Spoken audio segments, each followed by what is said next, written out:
When I stood here this time last year, I recounted how I had asked my young daughter what International Women's Day meant to her. And this year I did the same thing. And now that she's 7, she said to me, "Mummy, are you trying to get information for your speech again?" So it rumbled. But then she said to me seriously, "Mummy, why isn't it International Women's Day every day?" And I did think that's quite amazing that that generation is growing up questioning that and questioning why we're actually doing something like this. So it just made me reflect. In the last year, I think we have just come so far.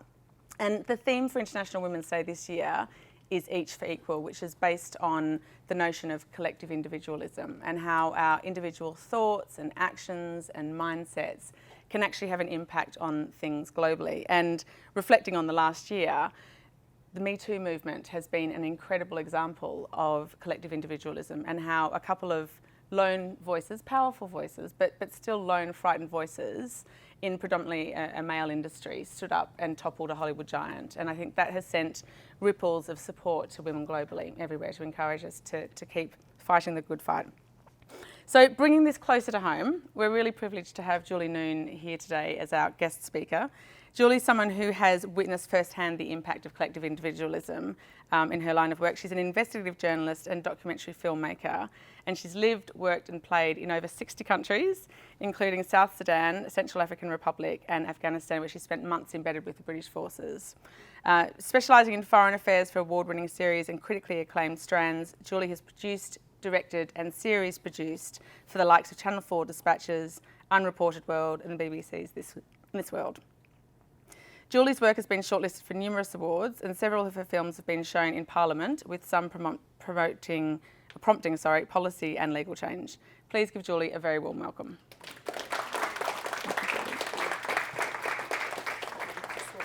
Yeah, I'll swap it over. So today's session is going to be a question and answer with Julie. So I'm going to ask some questions, but if any of you want to ask questions, feel free to. Thank you for having me. It's lovely to be here. It's a great privilege to see you all. I am very excited to be in London. I've had a night's sleep without a 3-year-old climbing in my bed. So I'm more tired than normal because I spent all night waiting for him to arrive and he didn't. So if anyone relates to that. I have a 3 and a 6-year-old who 6 years on, with sleep deprivation means I have to bring in a couple of notes these days to keep me on track. So forgive me if I wander or forget an odd figure or something. It's really nice to be here with you. I will sit down in a sec when I've sorted myself out. Always put a mic on your back is the lessons I've learnt. Because otherwise when you stand up, when you sit down, your legs fold and you pop them off. In investigative journalism, I started my career in politics actually. I did consumer stuff at, anyone remember London Weekend Television? I'm a bit older than I look, giving it away. But I actually started working in PR and communications. I lived in Hong Kong for a couple of years, heading up comms for an international property consultancy, and I looked after Southeast Asia, which was great fun. I got to travel all over Southeast Asia with work, which is always a good thing to do.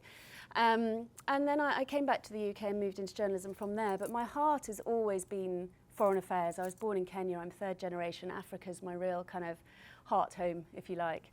And over the years of travelling and working, as Sarah said, I've been to many different places. And through that time, my real passion has become, I've covered all sorts of stuff and done lots of domestic stuff through working on Dispatches and Panorama, etc. And as I said, lots of British politics. I used to, in fact, do, I literally was calculating swing for the swingometer in the 2005 election for Peter Snow, if anyone remembers that as well, yeah. Slightly concerning. My husband thinks that's hilarious because maths is absolutely not my strong point. And out would come these figures on, national television for calculated swing. And Andy would go, were they right? I've no idea, but they were on TV, it's fine. So never trust what you see is the moral of that. But over the years, my passion has really grown and grown. I've always been for foreign affairs, but really for women and children, which is why the theme of International Women's Day today is so relevant to storytelling and what we do. Because without women achieving equality globally, and equally I'd like to say right at the top, we need to achieve equality for a whole bunch of men as well. It's got to be hand in hand. We're never going to manage it globally and entirely, which will impact each and every one of us in this room without sort of all coming together. So I think we need to sort of start with what collective individualism actually is. And how do you view collective individualism in respect of achieving equality?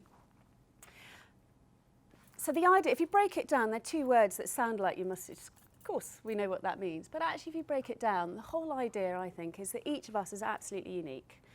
We know this, but we never really stop to consider it properly. And particularly if you work in high-achieving teams, I'm sure many of you, do in this room, but also in your family and globally, we need to really understand what our uniqueness is and individually what we can do. We're all designed to be different. We're a bit like, there's a few analogies. It's like the sea.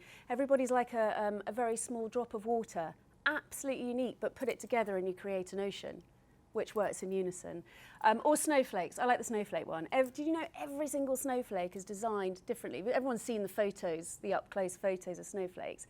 They're extraordinary. They're exquisite. They're really exquisite, but they're absolutely unique. And every single person is a bit like that. We're all designed unique, but put it together, we make a massive snow, and boy, can avalanches do some damage. I like to see women like avalanches coming together and, doing some damage, and in a positive way, clearly, not a negative way. But I think the idea of making it collective comes from a starting point of we all need to feel like we belong. I think the theme of belonging is the essential part, and I've seen it over and over and over in all of the stories or the places that I've been to, the people I've spoken to, both women and men, children. An inner sense of belonging, and we all experience it as individuals.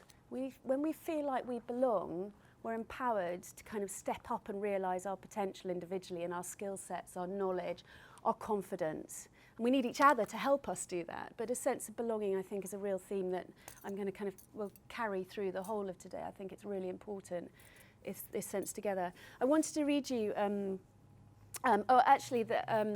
was going to say Maslow's hierarchy, everyone familiar with Maslow, he actually puts love and belonging right in the foundation of the pyramid. You can't go on and excel and exceed in your potential in any way unless you have a sense of love and belonging.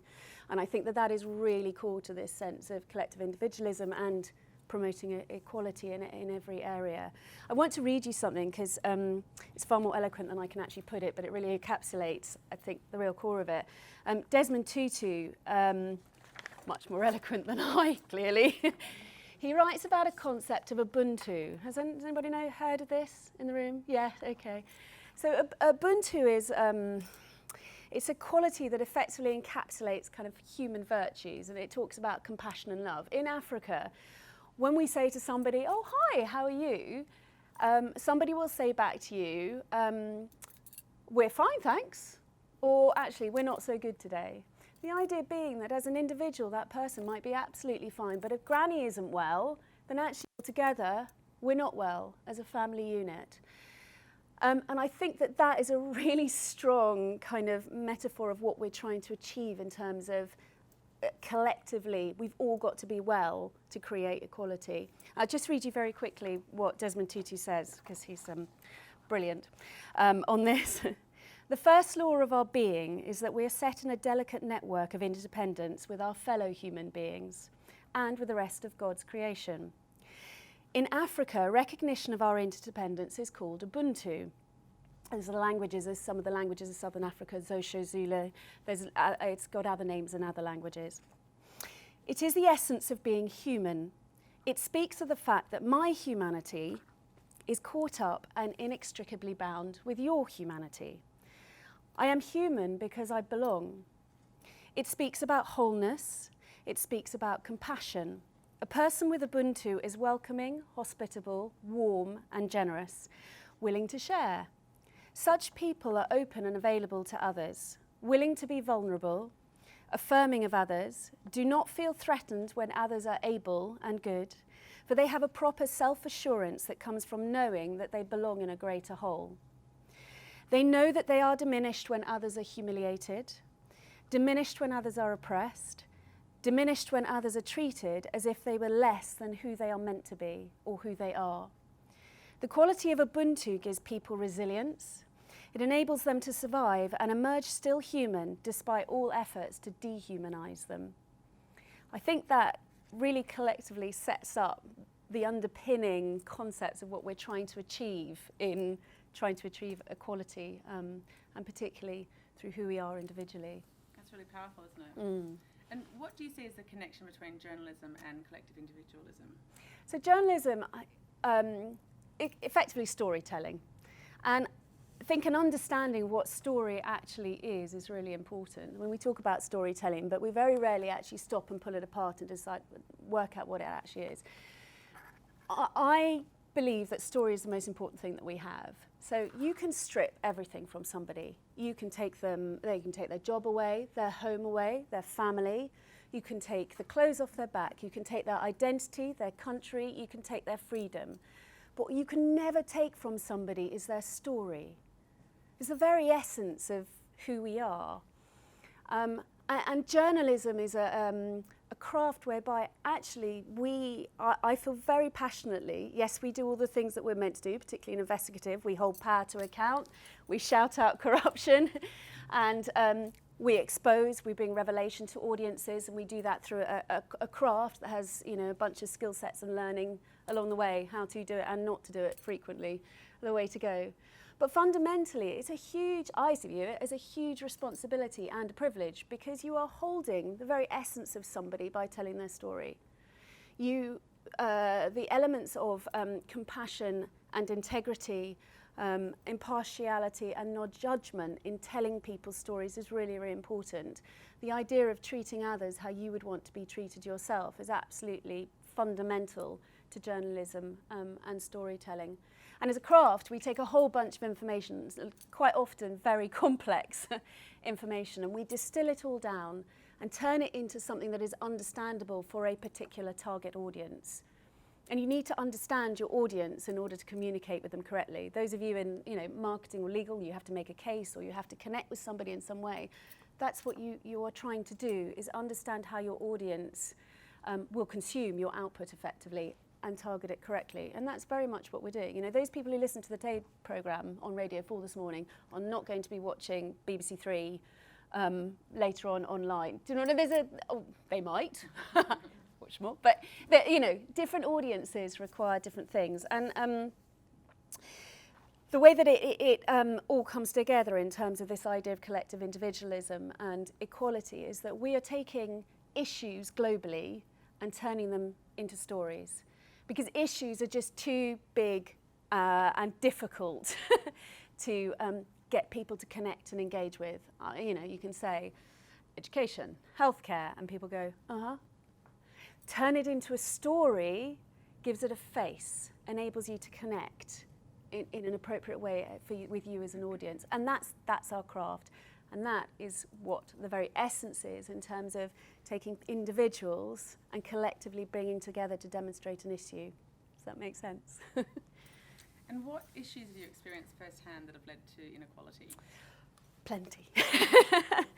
So I just wanted to give you a quick set the framework, which is very, very generally, and I go to work, yay. I hate PowerPoint. You set it up beautifully and then it never quite does what you're expecting it to do. But here we go. I just wanted to just set the context, kind of globally this applies particularly to women. I'm going to unpick it, but with men. I'm sure many of you have seen these as the Red Cross figures, but just to kind of set us in context globally, if you've got food in your fridge, clothes on your back, a roof over your head and a place to sleep, you're richer than 75% of the world. It's a lot. And I just heads up right at the top of this, we use figures a lot. Everyone uses figures. You guys probably use much more factually correct figures than we do as journalists. In dealing with the world, it is grey. It's not black and white. It is very difficult to extract figures when dealing with humanity. So obviously these are global estimates from recognised organisations, but hey, give or take. If you've got money in the bank, your wallet, some spare change, you're among the top 8% of the world's wealthy. So those of us who whinge we haven't quite got enough cash at the moment to go on holiday or whatever, we are in the top 8% of the world. It just puts into context quite inequality is way more than we realise. If you woke up this morning with more health and happiness, you are more blessed than the 1 million people who are not going to survive this week. If you've never experienced the danger of battle, the agony of imprisonment or torture, or the horrible pangs of starvation, you are lucky than 500 million people alive and suffering right now. We're sitting here having a lovely chat, having just had bacon and egg roll. They were delicious, thank you, and a nice cup of coffee. There's 500 million people right now who don't have anything to eat, like are suffering in these ways. If you can read this message, which probably some at the back maybe can't, if you can read it, you are more fortunate than 3 billion people who cannot read at all in the world. Now those are numbers. And going back to the previous question, in terms of journalism and storytelling, they're quite impacting, but what we need to do is take those and turn those issues into stories that people understand.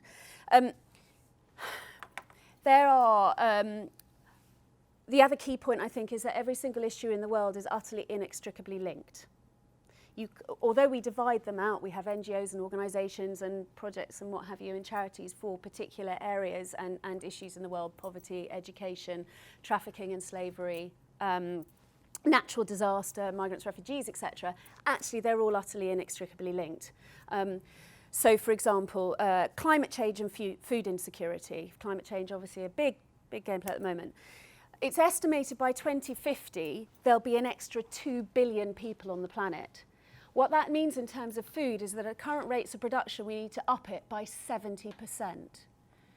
Now, given that what is happening in terms of climate change and many other issues going on, and people are aware of the locust plague swarming across East Africa right now, there's so much going on in the world which is threatening our food security, and yet we have to find another 70% by 2050. It actually impacts not only us and our families and our workplaces, but actually we impact the greater world as well, because we have this inextricable human connection and all these issues are interlinked, which means that everything comes together as a whole. We can't pull it all out.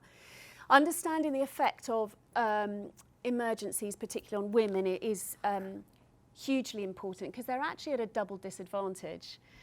Two big elements are poverty and discrimination affect women globally, particularly in emergencies, particularly in conflict.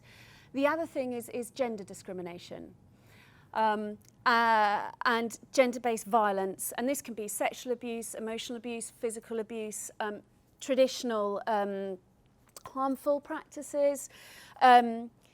Rape as a weapon of war is a major element. This is something that has been used for thousands and thousands of years, and it's only relatively in recent times, the last couple of decades, that we've really identified it and named it as a weapon of war. During Rwanda, the genocide in Rwanda, 250,000 women in 100 days were raped. It is a tool utilised to dehumanise people, to dehumanise families, communities, to ostracise, to isolate, and biologically brutalise lines, generations and lines and ethnic differences. And my goodness, what that does to women. I mean, we know how serious rape an issue is, but think about it on that mass scale. It's just terrific. So, but all these things, again, are interlinked. Food insecurity means that you flee. Frequently your husbands have gone to fight somewhere else. You are vulnerable, you have children. That means you are less mobile, often with small people. Women bear the responsibility in many of the places where these issues are most acute for the home, for food, for water, for children, for everything else. And so we really need to, I think, as a first place in understanding how issues create inequality, understand how they impact women first and foremost. Maternal health and infant health is another enormous one. I made a film years ago, very right up in the north of Afghanistan, in an area called Badakhshan, where maternal mortality was the highest in the world, the highest rate in the world. And there were at the time 2,500 midwives for a population of 30 million people. So 50 women a day were dying in childbirth, kind of needlessly. And that was a really interesting place because on top of the lack of provision of healthcare, which is the obvious thing, cultural and social practices played into it in terms of issues of inequality for women. So right up in that very conservative area of Afghanistan, women, another man was not allowed to see a man's wife. Unfortunately, women were not educated up there, so there are no female doctors. So if you're in trouble in childbirth, all the male doctors aren't allowed to see you because traditionally you're not allowed to see another man. 2,500 midwives spread across, you know. And also they had practices where to give birth you had to squat over a holes because it was believed. So basically if you were hemorrhaging, worst place to be, and newborn babies were put in cattle dung to keep them warm. Yeah, good idea in principle, but not ideal with our, you know, sanitation knowledge, etc. So inequality carries through so many different traditional social, cultural practices, as well as economic and conflict and situations of climate change, etc., etc. Everything is utterly inextricably linked. Let's have a film clip. We'll make it a little bit heavier. I want to just talk, I've got a clip for you about child labour, because I think children are our key, obviously, our future. Is everyone okay? Does everyone need coffee already? Vodka. Do you know what the brilliant thing about doing foreign affairs is that you know it's the tropics somewhere in the world, so you can always go, oh, they're having a G&T, I'll have one, keep company. This is a film in Malawi. I just wanted to pick up child labour briefly because all of these issues end up, as I said, the world is grey. We end up with an awful lot of children working where in an ideal world they wouldn't, you know. Just have a look at this little clip and we'll talk about it afterwards. This is 9-year-old Lisa. She and her sister suffer from severe headaches, symptoms of nicotine poisoning. Like thousands of children, they work with tobacco for up to 12 hours a day. Tobacco that's bought by major cigarette manufacturers and sold to smokers around the world. They also say their supervisors beat them, sometimes with their hands and sometimes with sticks. We've come to Malawi to meet the children who suffer because of the world's addiction to tobacco.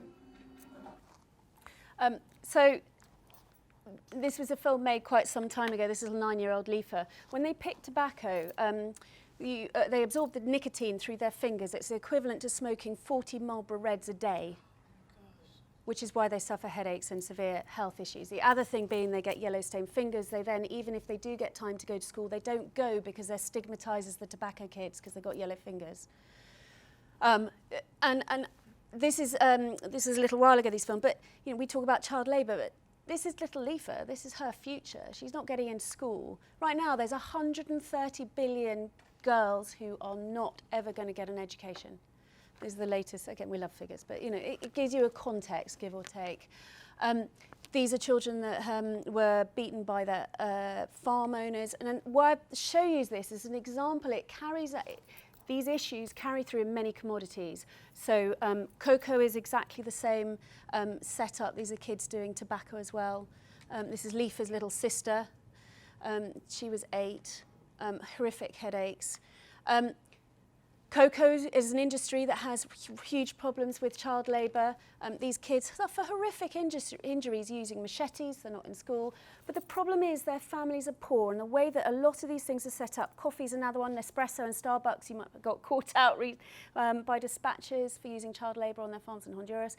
The issue here is, again, it's grey. These families are poor tenant farmers, and the problem with commodities is there isn't a clear supply chain. With the tobacco leaves and the cocoa, when it gets to market, you've got absolutely no idea which bean or which leaf came from which farm, because a farmer owns the land, they have tenant farmers, big cooperative, it all gets mixed up together at market, no idea.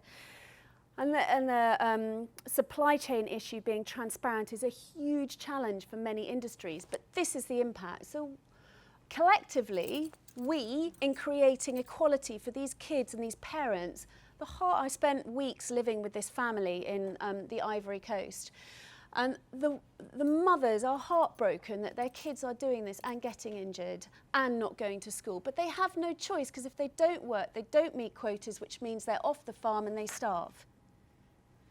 You know, what is the alternative? As industries and individuals, we need to stand up and call out for alternative. Industries are going to have to take a cut to profits. Well, bad luck.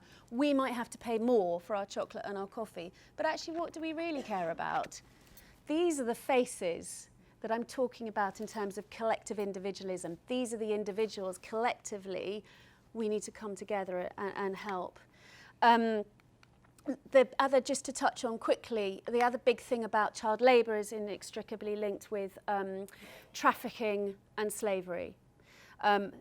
Those are very, very big issues. This little kid was in Nepal. We made a film about child labour in garment factories.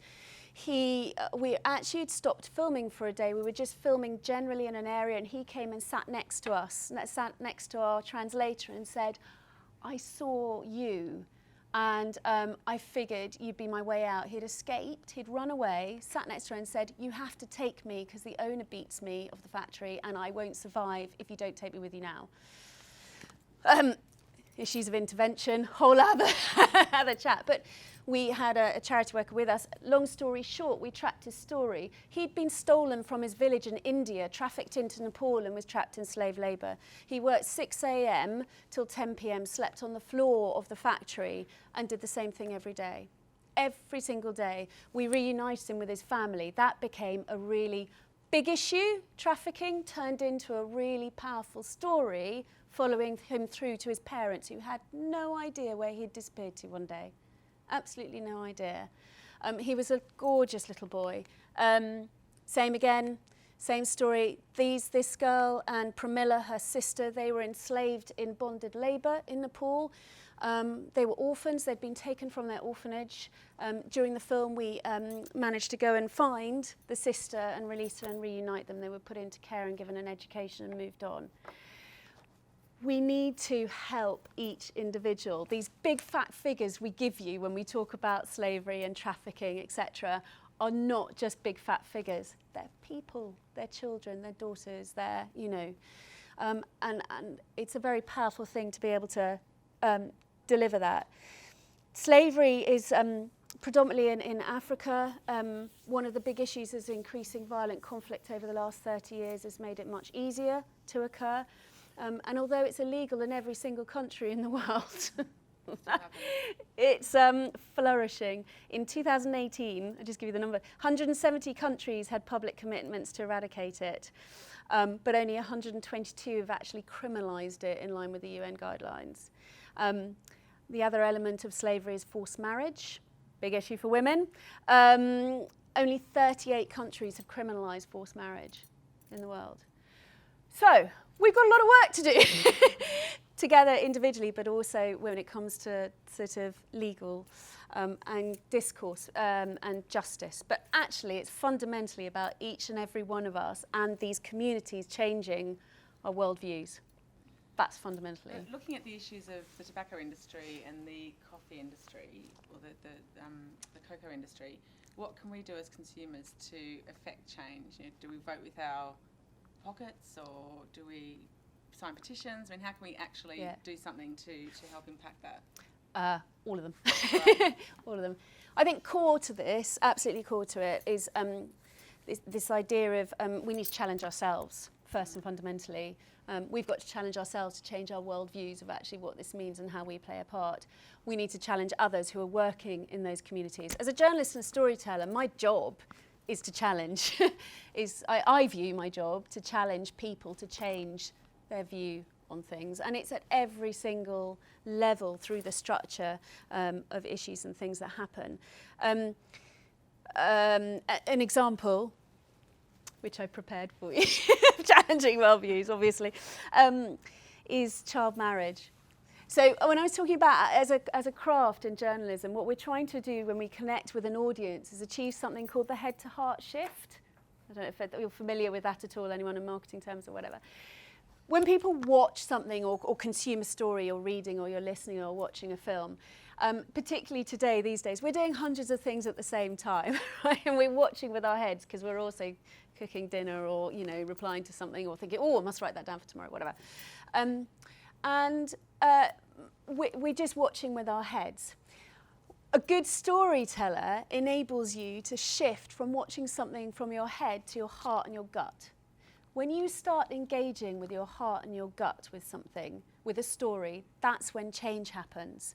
That's when you somehow internalise a change in your worldview about something. When I say worldview, I mean in terms of your attitudes, your knowledge, your preconceptions. Challenge them. Challenge your stereotyping, challenging your ideas about what things are really about. And as storytellers, we're constantly, to our target audience, trying to challenge people to shift to engaging with their heart and their gut. And you know, even when I take films to Parliament, which I have a number of films, and actually the next one I'll show you when, and actually did impact some change, but we're trying to get people to stop playing with their mobile phones and go, oh my gosh, that's actually a person. That's actually somebody. That could be my child, or that could be my wife, or my husband, or, you know. And that is the only way we'll achieve equality, is when people start engaging with their guts and their hearts. Child marriage is a huge issue for girls. Obviously, our future is young girls right now, and they're the ones we need to fight for in terms of pushing the equality debate forward. 1 in 5 girls globally are married before the age of 18. That's 12 million girls a year get married early. What's the impact of that? Well, it impacts education and economic empowerment. I'll talk about as well at some point, but lots of other things this morning. Economic empowerment is fundamental, and girls need education to be able to do that, to break these cycles and get out of it. Africa is got particularly high rates, also Bangladesh. Nigeria has very high rates. The other thing, the thing about child marriage, in Nigeria they commonly marry at the ages of 12, 13, 14, so pretty young. Nigeria has the highest maternal mortality rate in Africa. If you're 5 times more likely to die in childbirth under the age of 15. So there's an issue of dying in childbirth. The other big thing, and in Africa, 1/3 of those dying in childbirth are adolescent girls. So the other big issue is fistula. Does anyone know what fistula is? Yeah, it's basically when a tearing occurs, which creates a channel between 2 structures in the body that shouldn't be there. So basically, giving birth, it's, you know, simply put, is a massive tearing, which for young girls has a huge impact on their lives. Let me just show you a clip. I promise you, I won't leave you depressed. I really promise I won't. Most cases of fistula happen to young girls during their first pregnancy. Dr. Case told me that nearly half of his patients are under 16 years old. How many patients do you have at the moment? At the moment, I think there's something like 150 to 100 patients. Right. How serious is this problem? I think it's a very serious problem, specifically social. See, since they're very young, they get pregnant young, they deliver young, and they pick up the fistula. And then for most of them, if you don't go for treatment, encompass any traditional sort of cultures or practices. So the government are actually powerless to implement it. And although they've seen a drop in a rate of about 9% in child marriage. But in the north of Nigeria, where it is very conservative Islamic, we made this film up in the area where Boko Haram are now, just before that all happened and the girls were stolen. Up there, the rate is something like 76% is child marriage. In the southeast, it's about 10%. So, you know, as a country, a government has implemented a countrywide law, but so difficult to enforce it. We spoke to, in a village, we spoke to all the men, we gathered them together and said, how many of you have lost daughters or wives, etc., because of this? Over half of them put their hands up. We spoke to an 84-year-old man who'd married a 14-year-old 2 weeks before and said, really?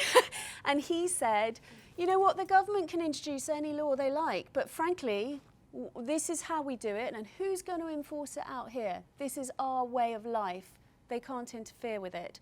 We spoke to a moderate cleric who said, in Islam, it is fine to marry at any age. You mustn't consummate the marriage until the child is deemed physically and mentally ready. Well, who chooses when they are physically and mentally ready?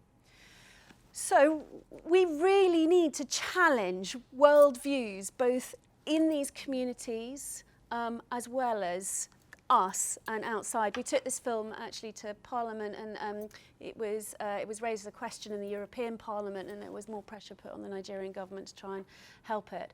But you know, a very complicated place, and a slight aside, a really complicated place to work. The conflict between the Christian South and the Islamic North. We were allocated a government minder when we arrived, who was sent up from Lagos, and she was buxom Christian lady with a very low-cut top, and we were filming during Ramadan right in the conservative north, and she sat in the back of our minibus singing Jesus Loves You songs at the top of her voice, sort of bouncing around, so to put it, with our fixer and our driver in the front. In Ramadan, fasting, huge challenges when you're filming to not upset people. You know, I'm carrying 100 kilos worth of kit. I film all of these myself. There's only me and the reporter thinking about image, sound, can I edit it? Are we okay? I'm responsible for everyone's safety as well. What's going on? Have we got the right questions? Can I cut that? All going on at the same time, and I'm not allowed to drink any water during the day, and it was 36 degrees. I'd hide in the bottom of the minibus with a brake swig or whatever. But the conflict that we saw just in our minibus between two people of one country who supposedly should be working together to solve these kind of very difficult social and very grey issues. All the runners are back. We should give them a little Here comes the clap. Orange Brigade. Yay! Well done, ladies. Well done. Have a seat. Yeah, so really, really interesting. But the whole point is challenging each of us individually, but also in these societies, challenging views, perceptions, stereotypes, allowing space and debate and change to happen. But it's got to be underpinned with a really robust and fair justice system. And unfortunately, that falls down an awful lot of the time in many places. I think everybody in this room probably shifted from engaging with their head to engaging with their heart with that clip. I mean, that's pretty powerful and pretty overwhelming. And I think from being here in London, we feel quite powerless to affect any change. But that's why this is so fascinating, because there's so much that we can do in a small way. But shifting to justice, as you just introduced, you've experienced firsthand the impact of inequality in the justice system. These are the girls. I knew I'd talk too much and forget. This is Ramita and I filming in Nigeria, in the villages. And these are some of the girls we met. So just going back to faces as well. Yeah. This is what, and they walk around with their little tubs because of the incontinence, which just can't be solved. The smell is really overpowering, particularly in the heat. Flies, you know, if you think it through, really hitting.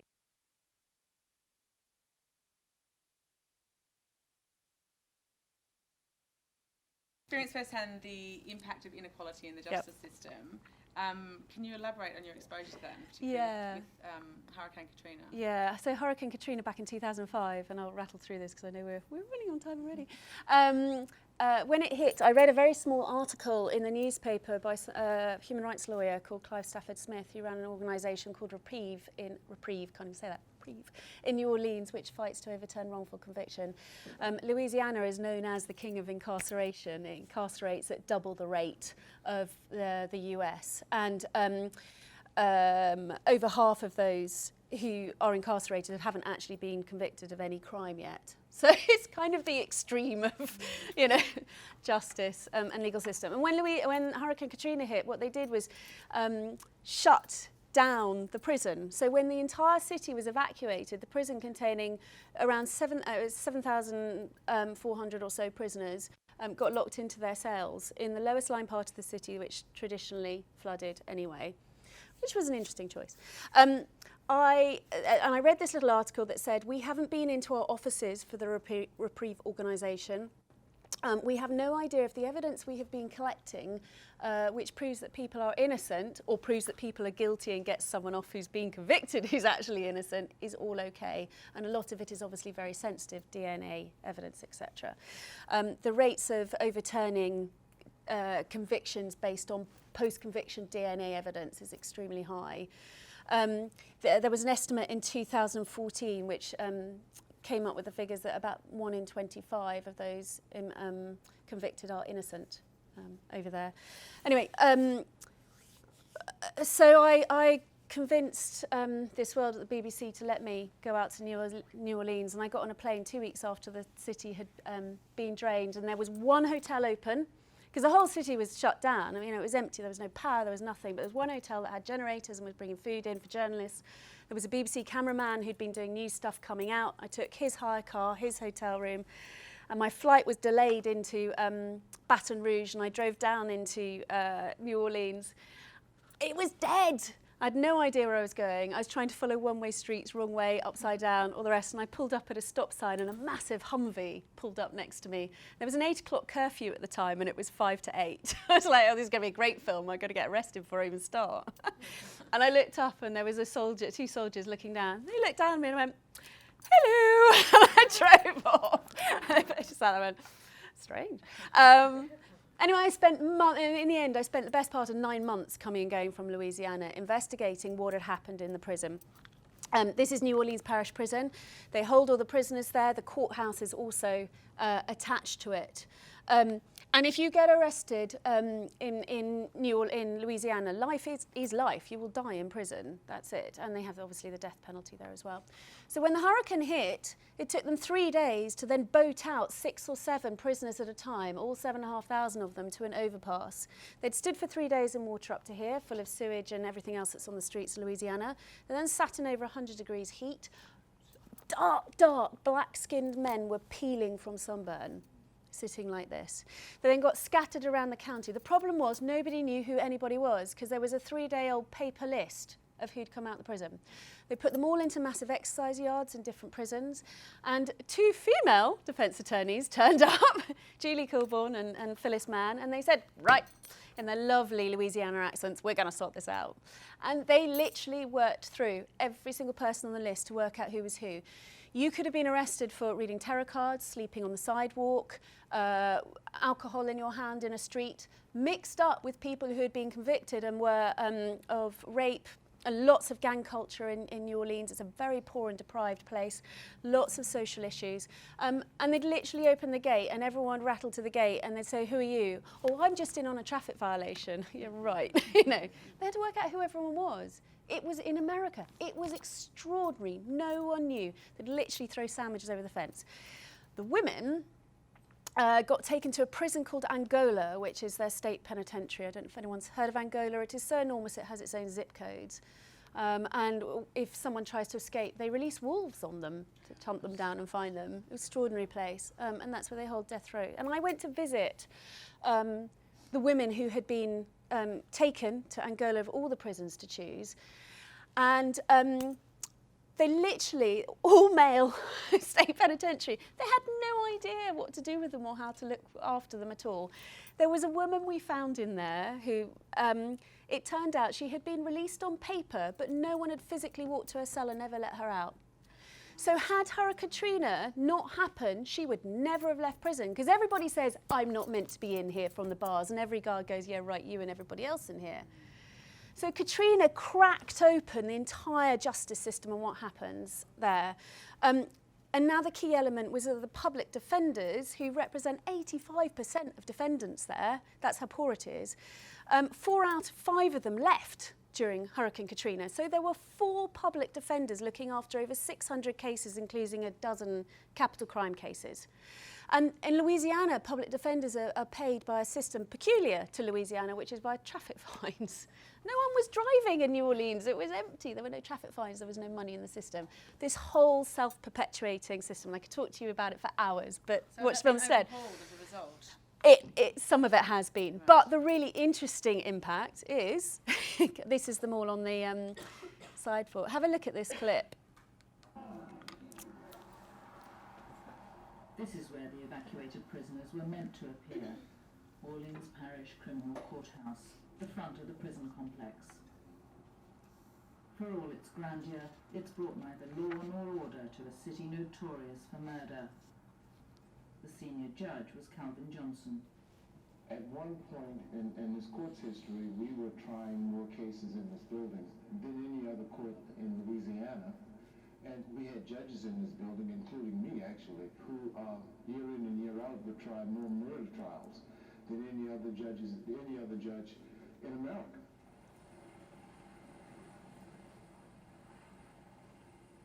This is how the courthouse looked when Katrina struck.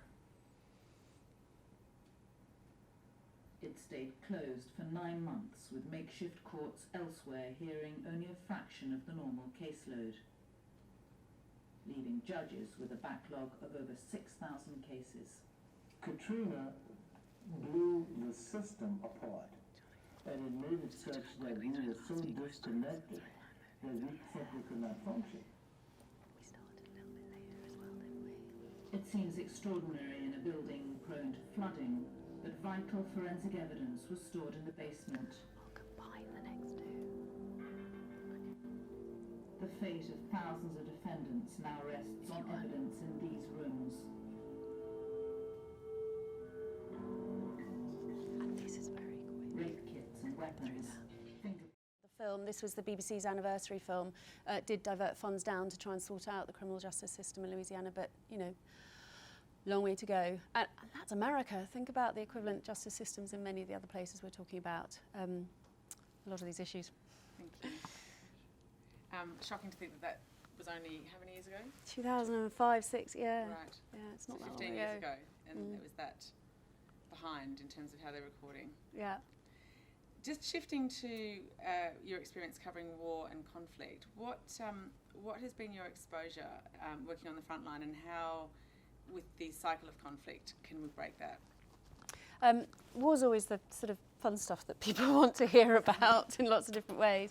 I've done quite a variety of war and conflict. People are always really interested in the Afghanistan stuff. As a journalist, that was a really difficult conflict to cover. We had 13 years to keep an audience engaged.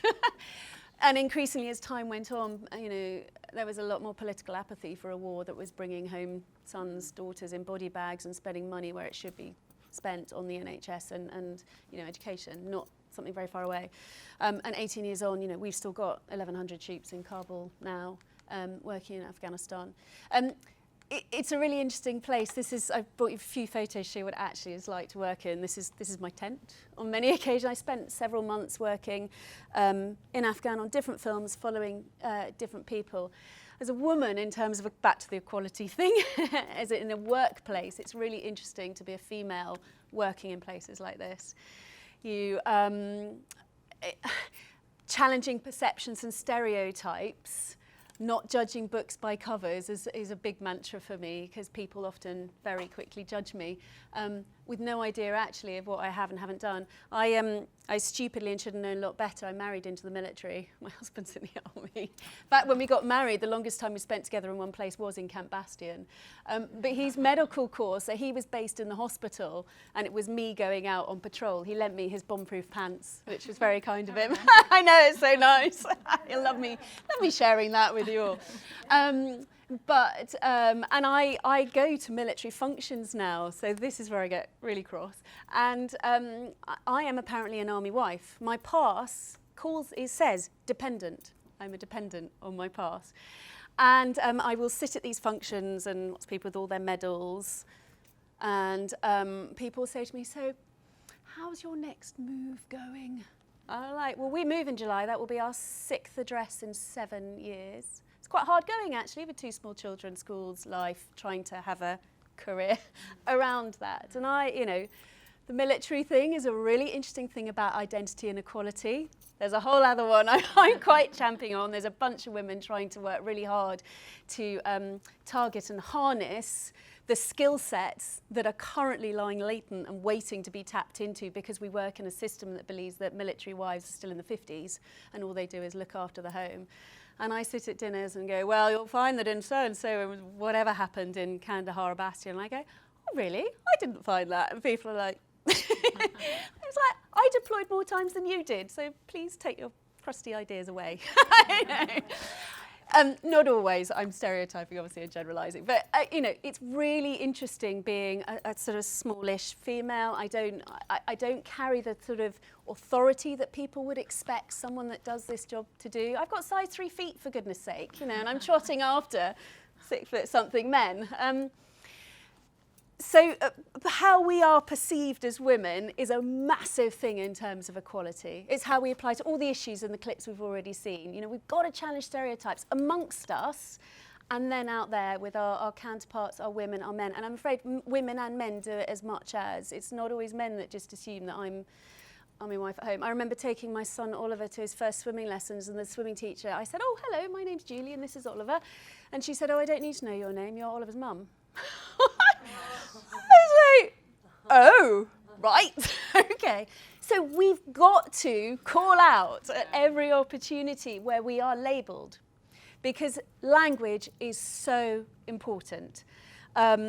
In conflict, I'll just come back to this in a second, but conflict, enemies are created in societies by demonising others and enabling them to become them and us, good and evil. And that starts with language. During the Rwandan genocide, the Hutus called the Tutsis cockroaches. Illegal aliens in America, I've made films on the border in America where I have met one particular woman, this tiny little woman called Nelba. She had a tiny little orange t-shirt, tiny bottle of water. She was about to cross the border. Frankly, it was the most dangerous place I've worked, the border, the drug-running border between Mexico and America, talking to migrants who were about to cross. And she was about to do 3 days across the desert because her little 2-year-old needed a better life and she couldn't feed him. This isn't an illegal alien as labelled. The them and us language is very, very powerful. Language followed by image. We are hardwired as human beings to accept what we hear and accept what we see. To override our hardwiring and question is the biggest thing you can all do in terms of a call to action, and really ask, what's missing from that? Which voice is missing? And who's telling me what they're telling me are the most perceptive things you can do in terms of challenging stereotyping and challenging what we're seeing. So going into places like this is really interesting as a female. This is going out on patrol on Highway 1. And, you know, physically, it's blooming hard work. I was a lot stronger and fitter then. I am now, 2 children later and feeling a bit wobbly on the insides. But I had to overcome a lot of stereotyping. When you fly into Kandahar, it starts. I flew from the first time I went out to covering the whole conflict, the very first time I arrived, I was doing a film where I spent 2 months embedded with Chinook pilots who were flying out and picking up injured soldiers in battle, bringing them back to the hospital. And when we flew into Kandahar, because at that time you couldn't fly directly to Camp Bastion. And you put your full body armour on in the plane, they turn all the lights off. This is a massive plane moving a lot of troops, and they land very fast in pitch black. And the little I say little, I don't mean that, but he was really short, 18-year-old soldier who'd never deployed, held my hand in the dark. He was terrified. It was the first time he'd ever been away from his training. It was the first time out. And the lights came on, he let go very, very quickly. But it just, you know, it is the most extraordinary thing. And people, as a woman, assume that you are the weaker element. But my goodness, we make extraordinary films, because when men talk to women, they talk about their heart, particularly in war zones. If you watch films that have been made by men, you get a very different film to a film that's been made by a woman. You have to keep up with them, though, and they all tend to be 6'4", which is really annoying. This is being out on patrol. Body armour weighs 10 kilos. So when I flew in the very first time, and I went in on a Chinook, we landed in the dark, got earplugs in, all the rotors are going because you're sitting duck target, basically. Grabbed the rucksack of the man in front of me, dropped off the back of the Chinook, which he just leisurely stepped down, and I hit the deck because my legs are far too short. Full kit. 2 sets of cameras, full body armour, my sleeping bag, the lot. I had a hand-drawn map of some tents. This is Camp Bastion. And I walked around Camp Bastion going, "Excuse me, could you tell me where to find Major so-and-so, please?" That was my introduction. 10 years later, when I did my last embed, I flew in on an international flight, landed on one of the 2 international length runways, fully lit, got in a vehicle, and it took 40 minutes to drive the perimeter of Camp Bastion. It was the size of Reading. That was the scale of the conflict over a lot of time. Filming in the desert. So this is some of the Chinook stuff, and going into battle to pick up casualties. At the time, if you were 2008-9, at the height of the casualties, this is bringing them back and briefing, flying on the Chinooks. At the height of casualty levels, Camp Bastion Trauma Hospital was the busiest trauma hospital in the world. If you made it alive from the battlefield back to the hospital, these are the medics on board working on casualties. If you made it back to the hospital, you had a 99% survival rate. who was at really extraordinary medicine. This is my colleague who got shot coming out of an ambulance at the back. That's another story. I won't start that one now.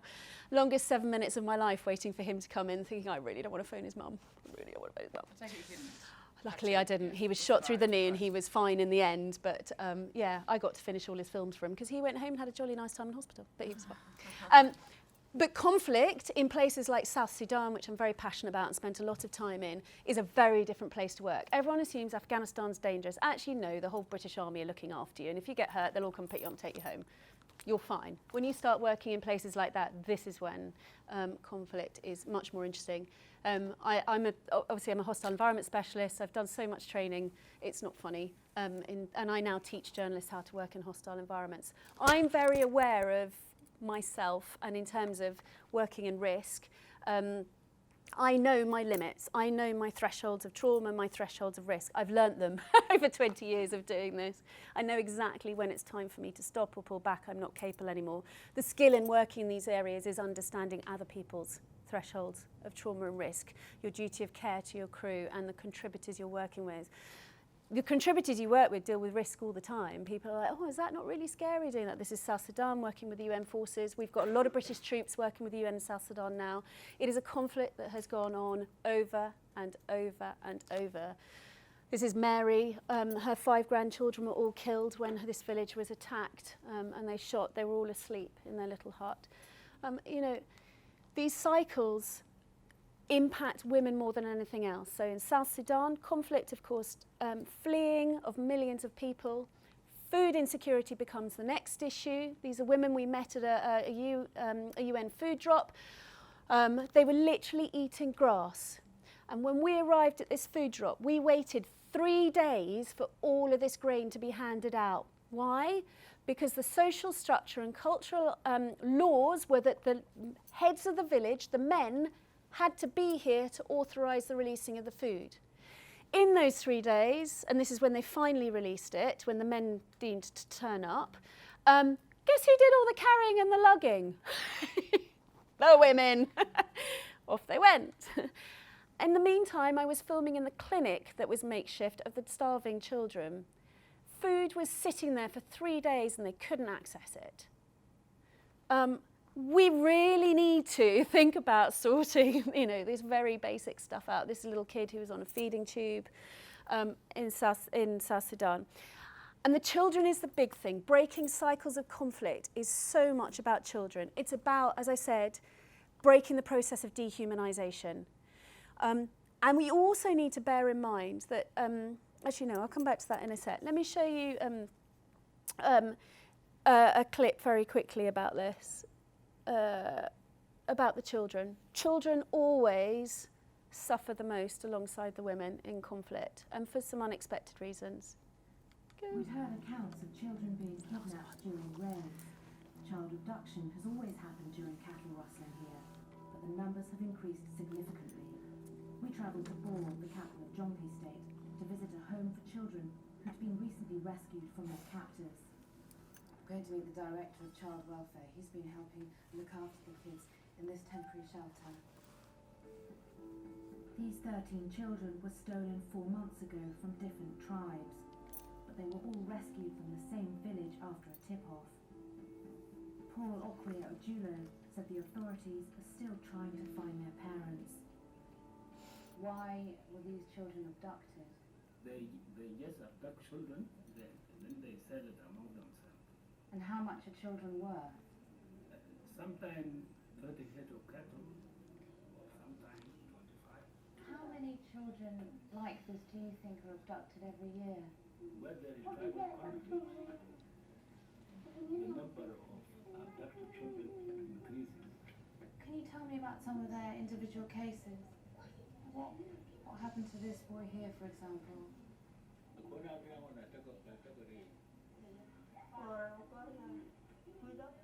12-year-old Umot was fishing with his parents when they were ambushed.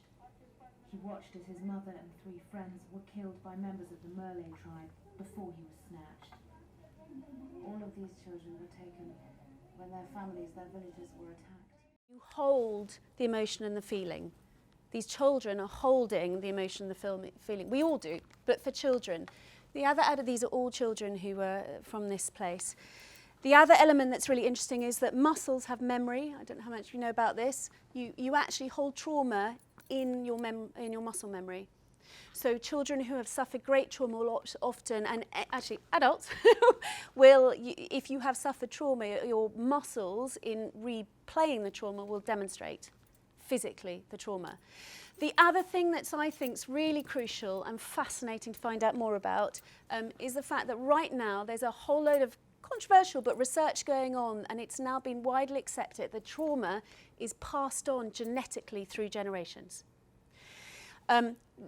Epigenetics is like a chemical tagging happens. It doesn't alter the DNA itself. There's a chemical tagging that happens in trauma, and that gets passed on. It's really interesting. If you're interested, go and have a look at the research. But in humans, we're looking at it. It's been shown through various studies of children separated from families in Pakistan and places. Lots of studies in mice, which we use for a lot of studies on genetics in humans, to equate, has shown that trauma can be passed on up to 5 generations. We have to step up and start thinking about, first and foremost, our language that we use in terms of breaking the cycles of conflict, stopping dehumanization. We need to rehumanize. We need to put faces to issues, to rehumanize. We need to use good language, and this is all of us. We need to do it with our families, our friends, our workplace. If you work in, teams, you do lots of stuff which is all about team building. It's all about empowering, finding people's gifts, getting them out there. It's the same principle. What you do in your workplace and all of your lovely leadership training and, getting people to be the best they can. A team needs every single person to play their individual unique part, and they've all got to be different, otherwise nothing happens.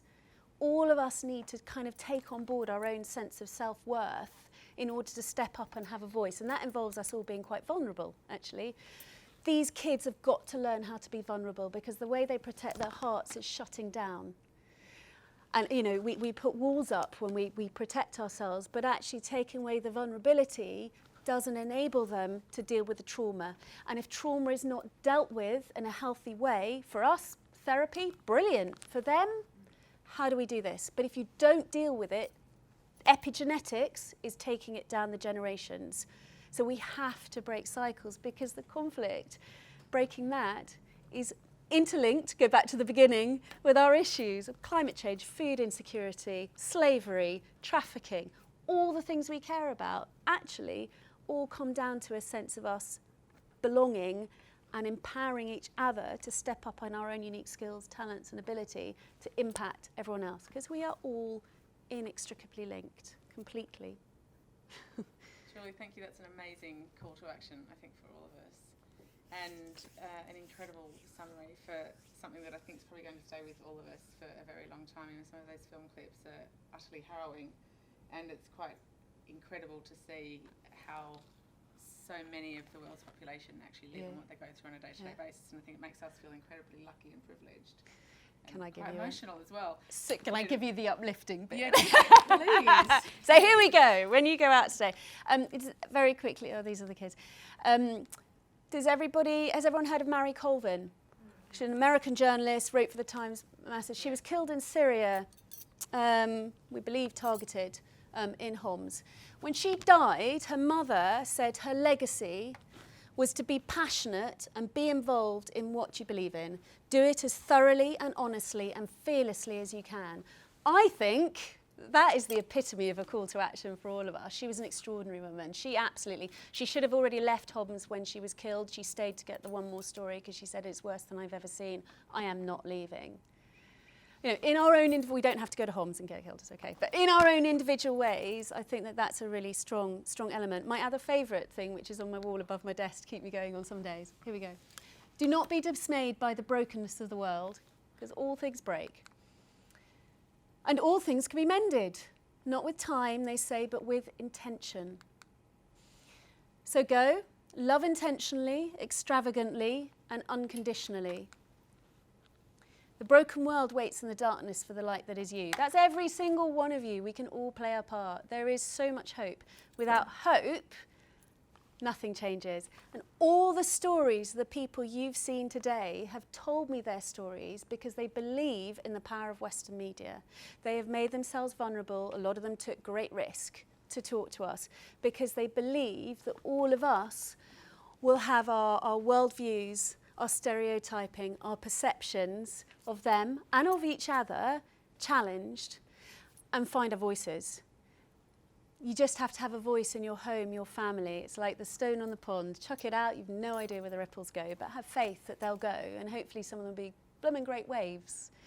Remember the snowflakes things from the beginning? We're all intrinsically so unique, and we should absolutely step into that, because put us together will be an avalanche in sorting out inequality somewhere down the line.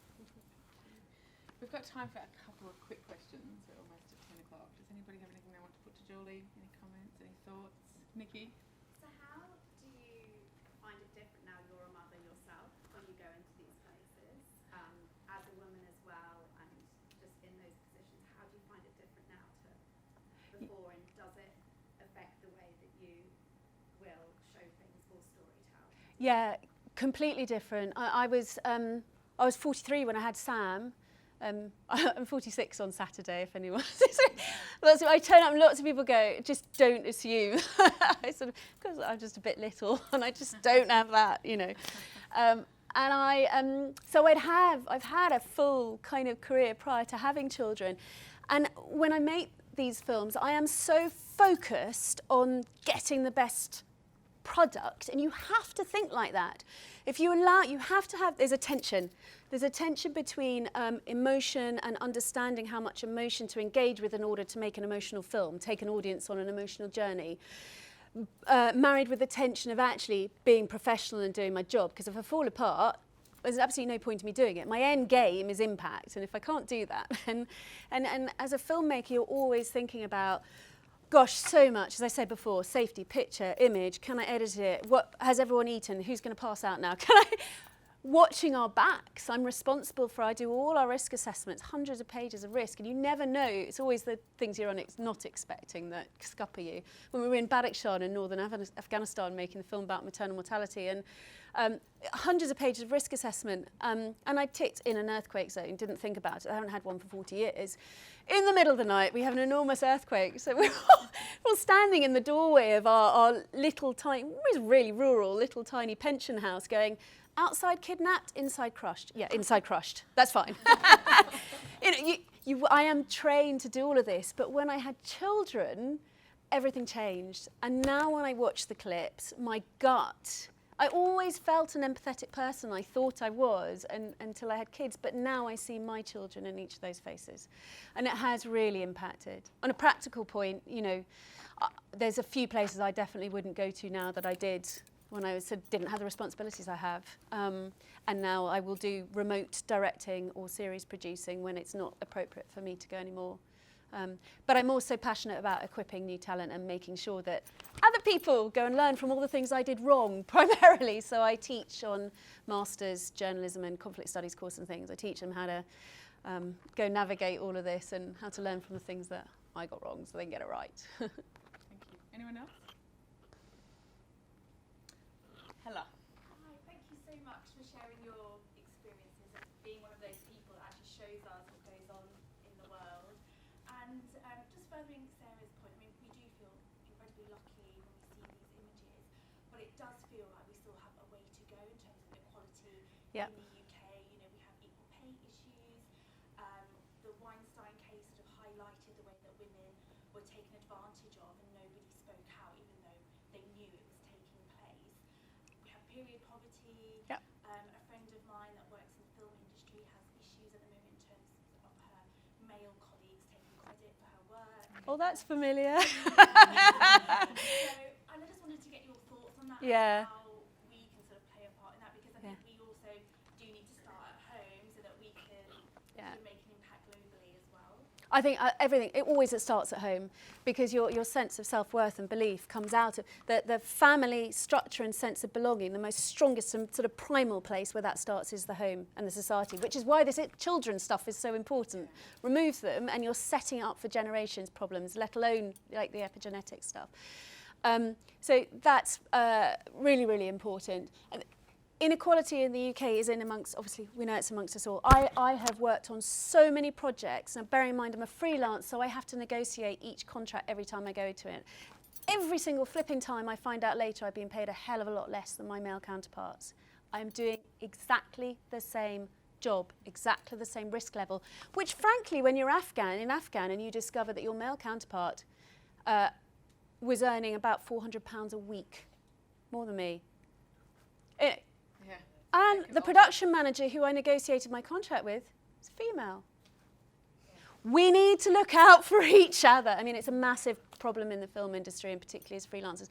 There's always just an assumption, because I'm a woman, I'm not the breadwinner. So therefore, I will just do everything out of the kindness of my heart. But actually, as a freelance, every ounce of my time is not paid for unless I invoice it, which I don't live in a structure that does that.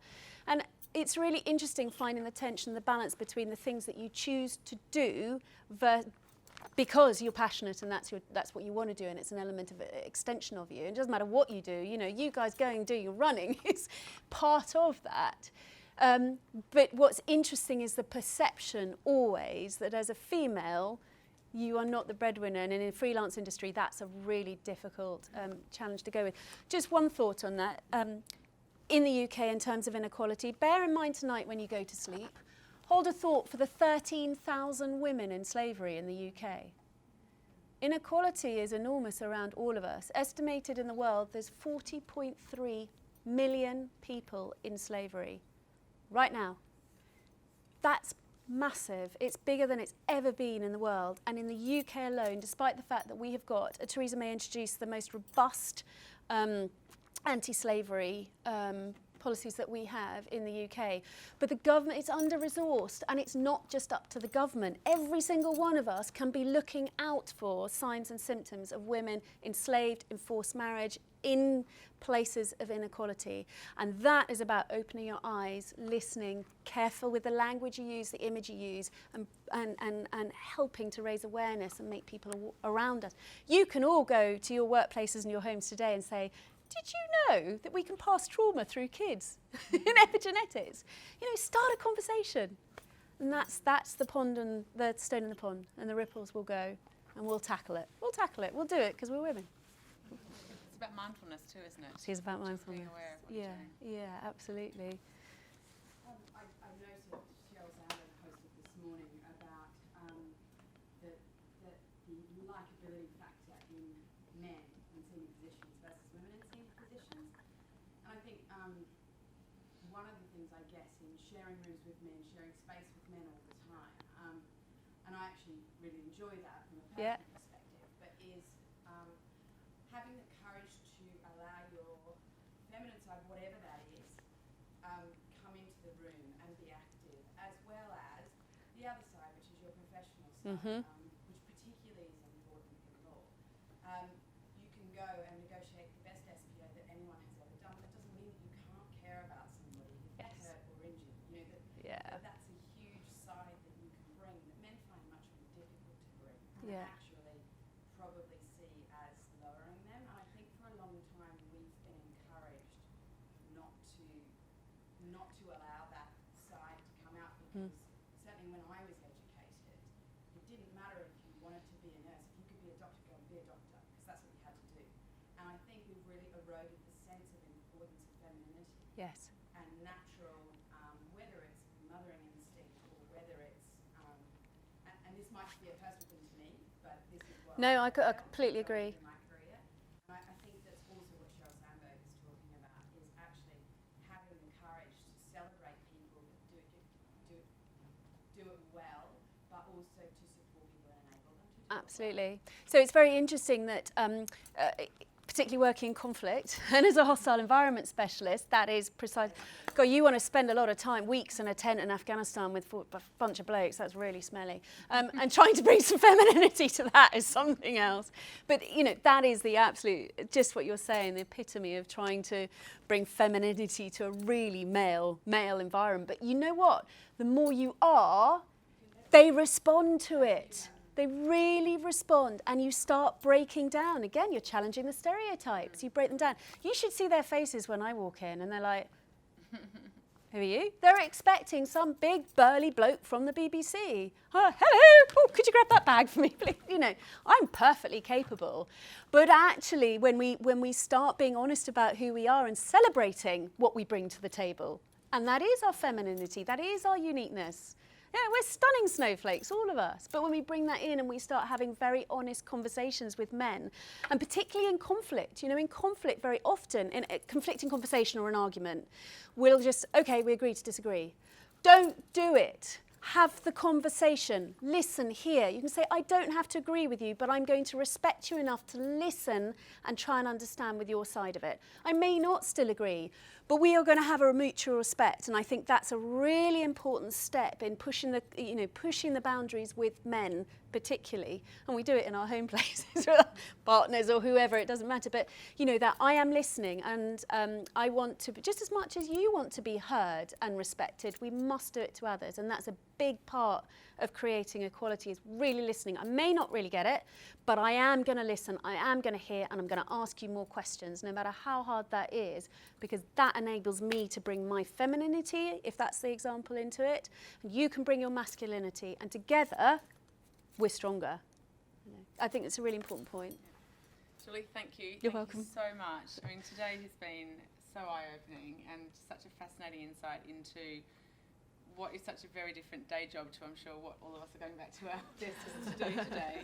And we've covered so much on this journey, and I think, as I said earlier, those images, those clips will stay with a lot of us and hopefully help us with our mindfulness to be conscious about the impact that our thoughts, our actions, how we work in as individuals, in teams, in communities, in societies, and ultimately in countries can have an impact. You know, I think you've really challenged all of us to challenge the stereotype, to push for gender equality. You know, we're getting there. It's a long journey, but I think it's people like us going out to our worlds that will make a difference, and people like you as well. Thank you for what you've done. All of us. And thank you all for coming today as well. Thank you for listening. You've all had a good session. Thank you so much.